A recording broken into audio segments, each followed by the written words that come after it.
Assalamualaikum warahmatullahi wabarakatuh. Alhamdulillah, assalatu wassalamu ala rasulillah Sayyidina Muhammad wa ala alihi wa ashabihi wa mawala. Amma ba'du ayyuhal hadirun ittaqullaha la'allakum tuflihun.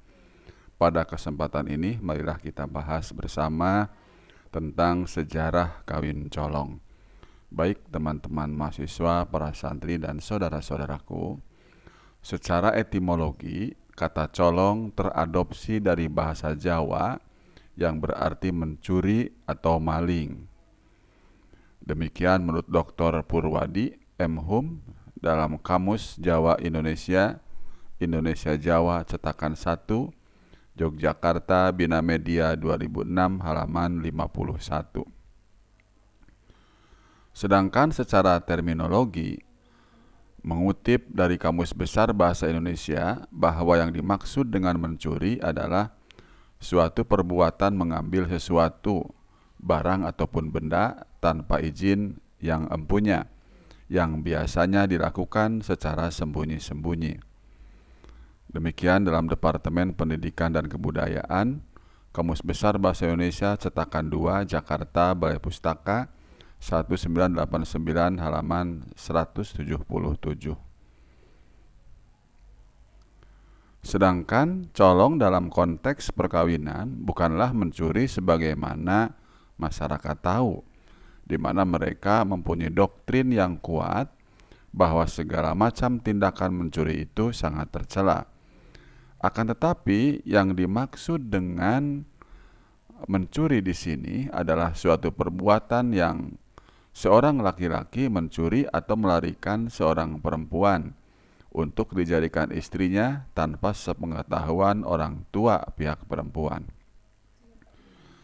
Kawin colong pada masyarakat Osing merupakan warisan leluhur atau budaya secara turun-temurun, sehingga masyarakat berasumsi bahwa adanya kawin colong bukanlah sebuah persoalan yang negatif, melainkan suatu tradisi.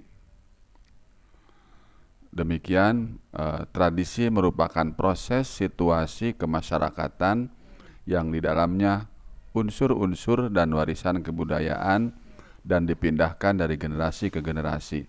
Lihat Thomas Dawes Eliot dalam Henry Pat Fairchild, Dictionary of Sociology and Related Science, New Jersey, Littlefield, Adam Co. 1975, halaman 322.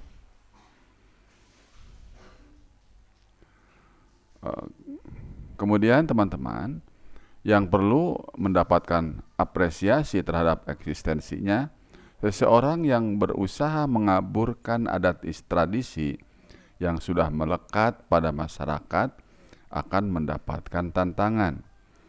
Prinsip memegang budaya yang kuat menjadikan masyarakat Osing selalu teguh dan kukuh pada pendirian untuk mempertahankannya hingga anak cucu mereka.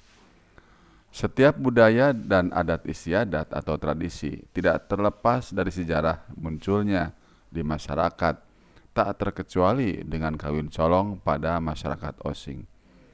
Sepanjang penelusuran peneliti pada kejadian ini tentang sejarah kawin colong, tidak ada yang mengetahui secara pasti sejak kapan kawin colong itu mulai dipraktikkan oleh masyarakat Osing. Akan tetapi istilah kawin colong ini terinspirasi dari tradisi perkawinan yang ada di Bali. Hanya saja pada tataran praktik tidak bisa disamakan, karena pada prosesi perkawinannya normal seperti biasa, yang mana persoalan kebuntuan komunikasi akan meredam ketika diutusnya seorang colok.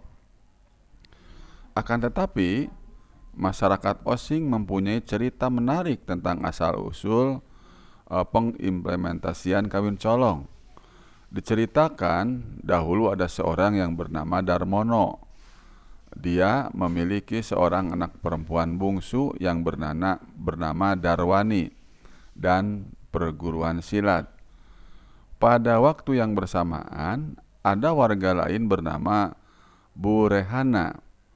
Perempuan setengah tua itu memiliki anak laki-laki bernama Nurzaman. Singkat cerita, Nurzaman ini menjalin hubungan cinta dengan Darwani. Sayangnya, cinta sejoli tersebut tidak mendapat restu dari keluarga Darwani. Karena keduanya sudah saling mencintai, maka ditempuh melalui proses kawin colong. Dalam proses kawin colong itu, calon pengantin laki-laki membawa pergi calon perempuan dari rumahnya tanpa sepengetahuan kedua orang tuanya. Setelah dicolong, calon pengantin perempuan dibawa pulang ke rumah pengantin laki-laki. Setelah berhasil dicuri, calon pengantin laki-laki mengirim colok. Colok adalah seorang mediator sebagai penengah yang diutus oleh keluarga laki-laki yang bertujuan untuk memberitahu keluarga perempuan. Dan colok ini bisa dari siapa saja, orang terdekat dengan keluarga. Akan tetapi biasanya yang menjadi utusan dari sesepuh desa yang mempunyai kemahiran dalam berkomunikasi. Utusan pada keluarga calon pengantin perempuan untuk memberitahukan bahwa calon pengantin perempuan sudah ada di rumah pengantin laki-laki. Pada saat yang sama, colok bertugas melakukan negosiasi pelaksanaan akad dan resepsi pernikahan dengan keluarga pengantin perempuan. Dalam proses negosiasi tersebut, keluarga calon pengantin perempuan tidak langsung setuju, namun harus melalui perdebatan yang alot. Perdebatan alot pun tidak bisa dihindari.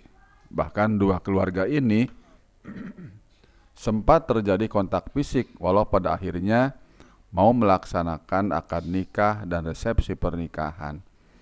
Akan tetapi, sebelum menyetujui, keluarga calon pengantin perempuan mengajukan sebuah persyaratan, yakni minta diajari ilmu silat baru kepada calon pengantin laki-laki. Cerita ini disadur dari pementasan teater yang dipentaskan di Gedung Gazebo Banyuwangi yang diselenggarakan tanggal 25 Mei 2012 yang bertujuan melestarikan tradisi dan budaya daerah. Demikian teman-teman. Kemudian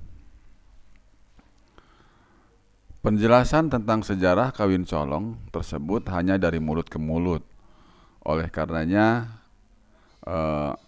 susunan penelitian ini berasumsi bahwa sejarah tersebut masih dipertentangkan kevaliditasannya. Hal ini dikarenakan tidak adanya bukti sejarah yang dapat dipertanggungjawabkan, seperti dokumentasi dan sejenisnya. Demikian teman-teman pembahasan kita pada kesempatan ini tentang sejarah kawin colong. Semoga bermanfaat. Wassalamualaikum warahmatullahi wabarakatuh.